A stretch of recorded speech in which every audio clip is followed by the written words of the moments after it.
Ahoy, Captains! It's Baz again with another video from World of Warships Legends. And today we have a match for you in the Shimakaze. This is the legendary tier Japanese destroyer.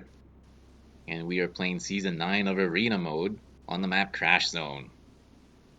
On this match we have one ship of each class, which you don't really see too often in Arena.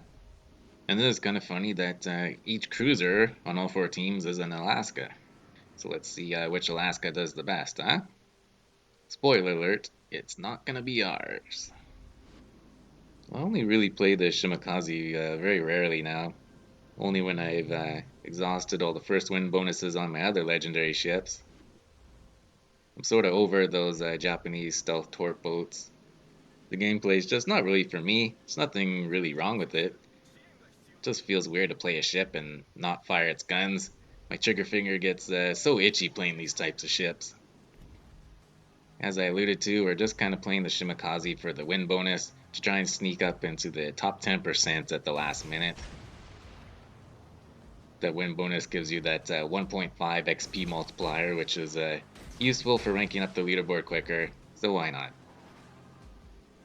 But you kind of see what I'm saying a little bit here. We get within torping range of the closest enemy ship, which is the Alaska, and we try not to get within his radar range, and then we just let loose our torpedoes and turn away and hope for the best. Now we gotta wait like a minute and a half or something just for another chance to let our torps go again. But that's how it is. We did get a torp hit on that Alaska with that first salvo.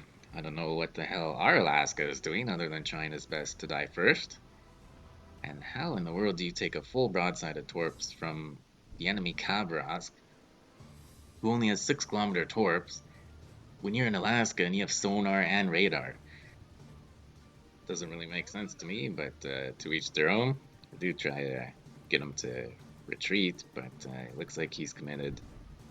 And funny enough, that Kabrask is shooting at him and actually finishes them off with his guns. Great job. It didn't help that our battleship went a completely different way from the rest of us. And he's trying to go all Rambo against an entire enemy team. Good luck to him, because he's so far away. We'll never be able to catch up to him to provide any support before he dies. We're just gonna have to keep this Alaska and that Kabrask at bay for as long as we can in between our horribly long torp reloads.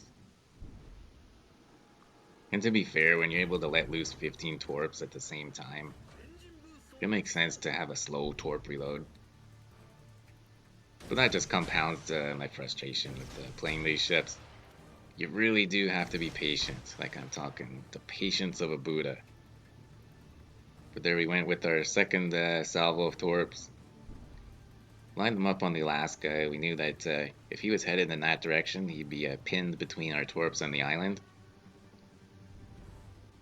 We weren't sure exactly how fast he would be going and if he would keep sailing in a straight line. So for our third launcher, we did a widespread. And I think that's what ends up hitting him, is one of the widespread torps. I'm not really sure. But we did get a second hit on him. And unfortunately, we're going to have to wait for a third torp reload in order to finish him off. You can see that we have, I think it's the consumable power up, the one that allows your consumables to reload faster. And you'll see scattered all over the map the steering gears consumables that no one really cares about. All I can say is thank God that there were no heal power-ups in this match. Because if there were the health power-ups, like, my goodness, this Alaska would probably be able to heal up to full health each and every time in between my torpedo reloads, and I never kill the bastard. But yeah, it just goes to show you how no one really cares about those steering gears power-ups. Really, it just comes down to those health power-ups. And so when you get a match without the health power-ups, it's kind of just like a standard arena match, which is kind of nice, actually.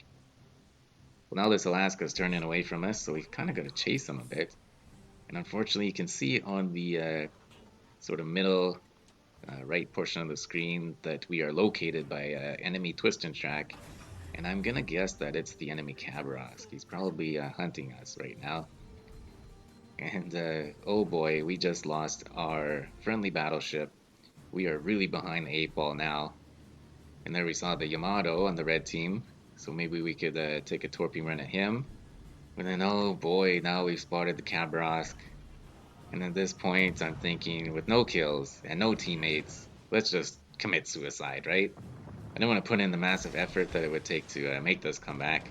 So I do what you should probably never do in a torp boat, and that's charge one of the best gunboats in the game, who also has a support from the Alaska, which is a radar cruiser, and without any backup. Hey, what could go wrong? Best case scenario is that they kill us real quick, and we can just move on to the next match and get going with earning XP to rank up the arena leaderboard before the season ends. Now, after 2 torp hits, that Kavros still wasn't dead. The last torp only did 5k damage, which is head scratching. Damage saturation on a destroyer, it shouldn't be a thing if you ask me. Their hulls are so small. Well, we had to dust off our guns there to finish him off, but the Lascar had his radar going, and now it's time to run. He slapped us really hard with his very first salvo in the beginning of that encounter, and that Kava got some solid hits on us too. Those holiday commander guys, shell tracers, sure make it a lot easier to dodge incoming shells. So thank you to all of you out there that use them. You're making life for us destroyer players and agility cruisers much easier. He did hit us with another nice shot, not super damaging though, so maybe that damage saturation nonsense helped us there.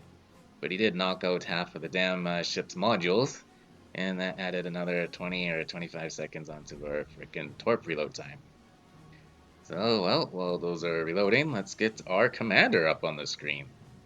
We are using Space Fishy. Our skills are Subsurface Venture, Fragile Threat, Back in Stock, Destroyer Be Destroyed, and for the legendary skill we're using Unstoppable. Now, Space Fishy is only level 12 because, again, I don't use IGN torp boats enough to put resources into the commanders. I got Space Fishy with that space mode currency because I had to use it on something, and I thought his base trait would be the best as an inspiration of those 3 event commanders. But as you saw there, it's less than an extra 3 knots of speed on the torpedoes, which is like pretty much nothing. It's not going to make a difference. So if you don't have Space Fishy, you're not really missing out. Why do I still use him then? Well, let me tell you something. The nightmares of that damn space mode still haunt me to this day. So I want to get my damn money's worth, you know? Well, it wasn't money that I spent on that mode. It was all the time that I spent grinding my life away in that stupid mode. But you know, you get what I'm trying to say. I don't want it to be for nothing.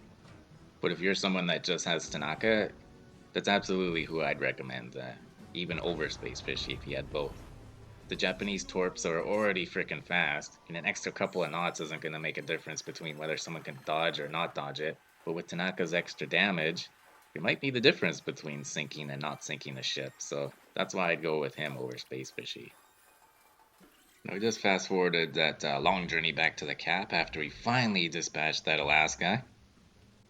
There were 4 remaining enemy ships, but during that speed up, the thing that may have helped us the most in this match happened. And that was that the lone orange Alaska was able to radar that pink destroyer that had popped his smoke in the cap. And I remember seeing him for a split second, back during the match, that he didn't have much health left. But if we had had to engage him in a gunfight, his teammates would have surely mopped us up due to our low health. So that's why I think that was a huge and big momentum turner for us, because now we're the last destroyer alive in this match. So a big thank you to that Orange Alaska for that assist with getting rid of that destroyer. Now the pink team has a Yamato and an Alaska left, of course, because there was an Alaska on every team. We put out 2 torp launchers towards the Yamato, and normally I wouldn't get a chance to do this, but with 3 torpedo launchers instead of 2, we're able to use our 3rd torp launcher and launch it towards the Alaska. And bingo, bango, bongo, there went the Yamato and the Alaska for that double strike. Oh boy, there goes that pink team. Now it's just 1v1. So this is extremely important at this point. I was about to run to the back corner of the map thinking that my 4 kills should be the most in the match, but I checked the shipping forecast screen, and see that the team I just wiped out is tied with 4 kills as well. So we actually need to hit the brakes and go finish off this final Alaska in order to get the win. We just have to hope that he's not going to be a jerk and sail away to the back corner of the map and cause a tie. The other thing to think about is whether or not he's used up both of his radars, or if he has a third in his pocket. It's kind of a risk that we have to take, though. We do want that 1.5 times XP win bonus. Well, there he is. It's nice of him to come back to the cap so we don't have to hunt him down. And so we're just going to charge right towards him. In perfect timing, our torpedoes have reloaded, or they're about to. And oh my goodness, look how close we got to him. Within 5.1 kilometers. That's disgusting. Just so disgusting. And as soon as he sees those torps, he's thinking FML.